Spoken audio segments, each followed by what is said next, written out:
E vamos embora com informação de bastidores hoje.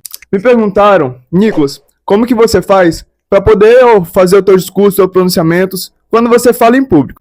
Bem, nem sempre a gente consegue organizar, né? Às vezes com antecedência a gente organiza direitinho as ideias, mas às vezes é na hora. Bora lá que eu achei um papel de um dos últimos discursos que eu fiz. Claro, tem alguns que estão na legalidade. A gente precisa separar o joio do trigo, como diz o ditado. Aqui, por exemplo, estava acontecendo algumas ações no setor rural. A temática era essa, produção rural.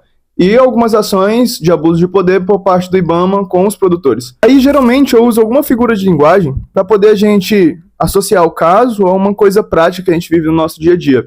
Nesse caso aqui, eu usei a bandeira do Brasil, porque a gente está falando sobre soberania, nacionalismo da nossa pátria. E na nossa bandeira tem a palavra ordem e progresso. E as ações do IBAMA não representam ordem e progresso. Então foi um paralelo que eu usei do início ao fim do discurso. Foi a figura de linguagem que eu usei. Me apresentando, eu me chamo Nicolas e eu faço parte de um país em que na bandeira está escrito ordem e progresso.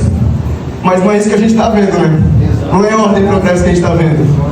Como que vamos falar de ordem quando a gente vê produtores rurais que estão levando o fôlego do nosso estado, trazendo incentivo, gerando famílias, prosperidade, deixando descendentes aqui, mas chega um órgão como o IBAMA e coloca isso tudo pro ralo. Coloca a nossa família de joelho, e destrói a nossa casa, destrói a nossa estrutura. Então, eu comecei com a minha apresentação, falando quem eu sou, o que eu estava fazendo ali, falando sobre o tema, né, contextualizando o que estava acontecendo, e eu fui usando os tópicos. O que está acontecendo? Muitos aqui falaram isso também. A nossa polícia, que é para poder combater a criminalidade, não tem esse armamento que o IBAMA tem quando chega na casa de agricultor rural. Então era um questionamento justamente para poder gerar essa reflexão.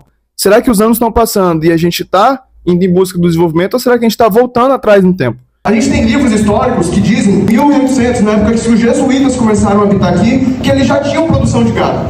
Como que em 1800 podia, hoje, 2025, está se tornando crime? Que é isso? O que está acontecendo? Cadê o progresso, novamente, é o que eu digo? Eu pontuei também a questão da Zona Franca de Manaus. Passando para a parte final do que eu quero falar, sobre a nossa fonte de renda do estado do Amazonas. Nós discutimos muito, principalmente em Manaus, a questão da Zona Franca e de outros meios de produção. E o setor agro, a nossa agricultura e a nossa pecuária, é uma das soluções além da Zona Franca.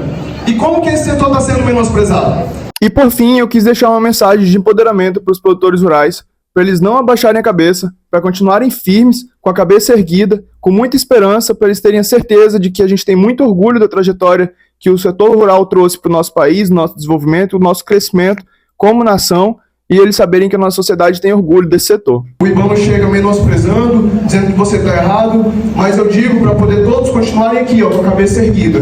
Saibam que todos vocês não estão sendo menosprezados, vocês nos representam, nós temos orgulho de vocês, continuem com essa força de vontade, é essa nossa união aqui que vai fazer diferença. Obrigado. E aí, o que você achou? Olha, mas o ponto mais importante, acho que é ter coragem. E às vezes a gente vai errar mesmo, tá tudo bem, às vezes a gente tropeça no palco.